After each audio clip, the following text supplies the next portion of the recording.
Was I wrong for calling the police the moment I realized the smell of rot wasn't just old food, but something much, much worse, and that something, or someone, was desperately *** moving inside the closet ***. Seriously, I need to know if you would have waited for legal advice, or if your gut would have told you, like mine did, that the life of your son and his family was in immediate, terrifying danger.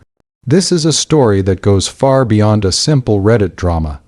It involves a week of silence, a shocking discovery, a desperate rescue, and the horrifying truth about a woman who had meticulously planned to use her husband and children as leverage in a scheme that would shake a small, quiet town to its core. The visceral horror of realizing that the woman I trusted with my son's life was capable of calculated, cold-blooded cruelty is something I am still trying to process. Tell me if you would have done the same thing, because the immediate, life-altering fallout that ensued proved my terrifying instincts were absolutely right. Let me take you back to the beginning, to the world before the closet. My name is Frank. I'm 68 years old, retired, and living a quiet, predictable life. My world revolves around my son, Ethan, his wife, Sarah, and my two beautiful grandchildren, 6-year-old Lily and 4-year-old Toby. Ethan is a good man, steady, a loving father, and a moderately successful middle manager at a logistics firm. They live about an hour away from me in a charming, slightly older suburban home. I usually speak to Ethan every few days, either through a quick call or a text about the grandkids. It was a rhythm I relied on. About a month ago, that rhythm broke. It started subtly. I texted Ethan on a Monday asking about Lily's school project. No response. I called Tuesday evening, and it went straight to voicemail, which was unusual for him. Wednesday, I called Sarah directly, thinking maybe Ethan's phone had died. Her phone also went to voicemail. I didn't panic yet. I figured they had gone on an impromptu trip, maybe a quick beach vacation before the school year got too intense, and their phones were off or reception was bad. But by Thursday, a deep, icy knot began to form in my stomach. Ethan is meticulous about his schedule and responsibilities, both at work and at home. He would never go a week without checking in, especially knowing I worry. I called his work number on Friday, and the secretary told me Ethan hadn't been in the office all week and hadn't called in. That information went beyond a simple vacation. It was a red flag the size of a billboard. I knew then, with absolute certainty, that something was terribly wrong. I tried calling the house landline, the kids' school nothing. The silence was deafening, the kind of silence that doesn't mean peace, but means absence. By Saturday morning, after a full week of zero contact, I could barely sleep. I made the decision. I was driving to their house. I rationalized it as just a concerned father checking in, maybe finding a silly note on the door saying, "Back next week." But deep down, I knew I was preparing for the worst-case scenario. The drive felt endless. When I pulled up to their house, everything looked normal from the outside. The lawn was slightly overgrown, but not drastically so. The blinds were drawn, which wasn't unusual. The car was in the driveway. The house was silent. I walked up to the front door, my heart pounding a frantic rhythm against my ribs. I rang the doorbell once, then again, waiting. Nothing. I hammered on the door, calling Ethan's name, then Sarah's. Silence was the only reply. I tried the handle, and to my relief, but also my profound unease, the door was unlocked. This was the first major break from Ethan's rigid habits. He never left the door unlocked, even when they were home. I pushed the door open slowly, the heavy silence of the house spilling out into the quiet street. The first thing that hit me wasn't fear, though that came soon enough. The first thing was the smell. It was awful. Not the smell of death, not exactly, but a sickly, cloying combination of sour milk, stale air, and something else, something distinctly rotten and organic, like spoiled meat left too long in a dark, warm place. I stepped inside, immediately calling out, "Ethan, Sarah, it's Dad, are you home?" My voice sounded loud and weak in the stagnant air. The lights were off, the living room was tidy, but the air felt thick and heavy. I noticed a subtle layer of dust, suggesting no one had walked through the area recently. The house was utterly silent, too silent for a house with two small children. I moved quickly through the downstairs. The kitchen was the source of some of the smell. Old, forgotten leftovers in the trash, dishes in the sink, half-eaten food sitting out on the counter. But the worst of the stench seemed to be emanating from upstairs. The sense of dread was now a suffocating weight on my chest. I took the stairs 2 at a time, my knees protesting the sudden effort. I checked the master bedroom first. It was empty. The bed was unmade, but nothing looked amiss. The children's room was the same, toys scattered, clothes discarded, but no sign of Lily or Toby. My mind raced. Where are they? Why the smell? Why the silence? I was just about to call the police when I heard it. A faint, repetitive sound, like a muffled scratching or tapping, coming from the end of the hall near the guest room. I approached the guest room door slowly. The smell here was strongest, overwhelmingly sour and rotten. I pushed the door open. The room itself was dark and empty, but the sound was definitely coming from inside the large, built-in closet on the back wall. The tapping sound was uneven, weak, and frantic. And then I heard the faintest, most heartbreaking sound, a tiny, choked sob. It wasn't Ethan. It sounded like Lily. I froze, every horror movie scenario flashing through my mind. Was this a kidnapper, an intruder? But the door was unlocked, and nothing had been ransacked. The smell, the silence, the tapping. It all clicked into a terrifying, singular image. Someone was in that closet, and they were desperate. I rushed to the closet door.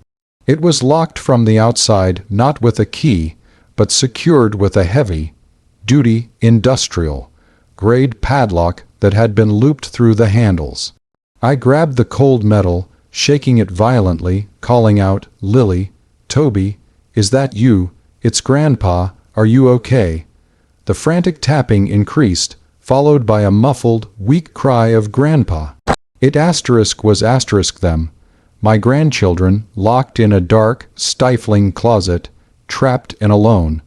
The sickening realization of who must have done this hit me with the force of a physical blow. It couldn't have been a stranger, only someone with access, time, and motive. Only Sarah. My body was shaking so violently I almost dropped my phone as I dialed 911. I didn't wait for permission. I didn't try to break the door down myself. I knew this required immediate, professional intervention and documentation. I told the dispatcher everything: the unlocked door, the smell, the week of silence, the tapping, and the sound of my grandchildren inside the locked closet. The line went silent for a beat, then the operator's voice hardened, confirming that police and paramedics were immediately en route. So that's the lowest point I hit. Standing outside a locked closet, hearing my grandchildren cry, smelling the evidence of their abandonment, and knowing their mother was the culprit. Before I tell you what decision I made, the choice that completely incinerated their lives, I want you to pause and comment below what you would have done in my shoes. Would you have smashed the door down immediately, risking injury to the kids?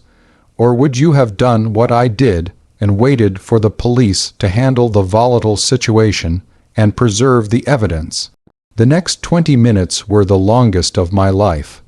I stayed right by the closet, talking to them through the thin wood, my voice hoarse, trying to sound calm and reassuring.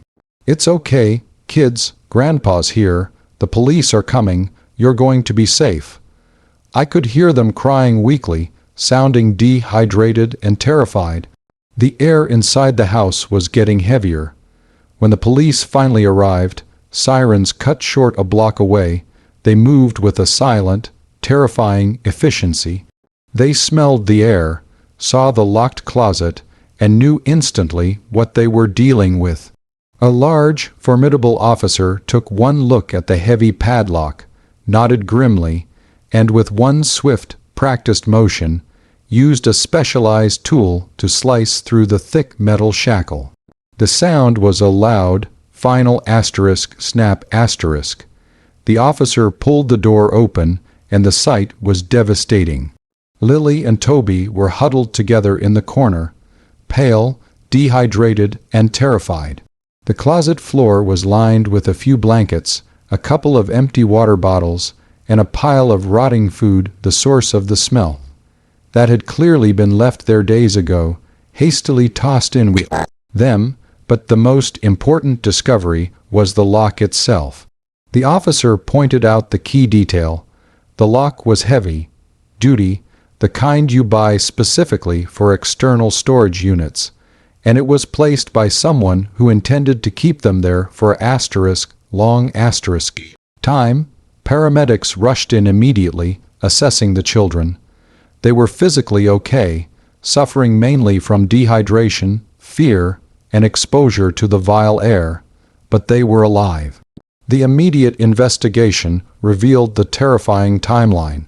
The children had been locked in the closet for at least 3 days, maybe longer, based on the spoiled state of the food and the lack of water. But where was Ethan? They found him in the master bathroom, unconscious and very ill. He hadn't been locked up, but he had clearly been drugged. A hasty search revealed a half-empty bottle of prescription strength sleeping medication near the sink, and his toxicology report later confirmed a massive dose of sedatives in his system, enough to keep him asleep, weak, and disoriented for days. He was immediately rushed to the hospital in critical condition. And Sarah, she was gone. She had cleared out the joint bank account, taken her passport and a single suitcase, and vanished. The police quickly realized this wasn't an act of desperation. It was a cold, calculated criminal scheme. Sarah had systematically drugged her husband, locked her children in a closet with just enough provisions to last a few days, and fled the country, hoping the time gap would be large enough to secure her escape. The motive, uncovered later through bank records and police interviews with her sister, was horrifyingly mundane.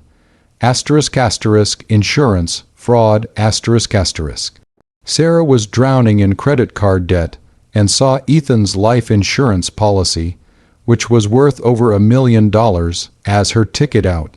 She had planned to let them die, all 3 of them, and then claim they went missing and eventually claim the money. Only my sudden, unannounced visit and my absolute refusal to ignore the silence saved them. The consequences for Sarah were total. An international arrest warrant was issued immediately. Ethan spent 2 weeks in the hospital recovering from the heavy drugging, emotionally shattered by the betrayal. Lily and Toby were placed directly into my care. The image of the police slicing that lock and the sight of my grandsons huddled in the corner solidified my next steps. I became their temporary guardian and immediately filed for emergency custody, securing my grandchildren and starting the process of divorcing Sarah on Ethan's behalf. While he was still too weak to act, Sarah was apprehended 2 months later trying to use a fake passport in a neighboring country. The charges are numerous and severe: attempted murder, kidnapping, child endangerment, and fraud. I now have permanent custody of my grandchildren. Ethan, completely betrayed and emotionally scarred, has moved back in with me to recover, both physically and mentally. The house sits empty, a constant, sickening reminder of the evil that lurked within its walls. I look at Lily and Toby every day, healthy and smiling, and I know that the greatest decision I ever made was to trust my paternal instinct, ignore the social niceties, and call the police the moment I heard that muffled scratching from behind a locked closet door. I lost the illusion of a happy family unit, but I saved my son from death and my grandchildren from a calculated, terrible end. So, tell me, was I wrong to let the police handle the explosive and criminal confrontation, even though I desperately wanted to smash the door down myself? Was my action of prioritizing evidence and professional intervention the right decision, or should a father's instinct always lead to immediate, personal confrontation? Let me know your final, honest thoughts in the comments below. Like this video if you believe in the power of a father's instinct. Subscribe to the channel for more shocking, true stories of betrayal and survival, and share your final thoughts on this whole unbelievable mess in the comments section. I'll see you all in the next story.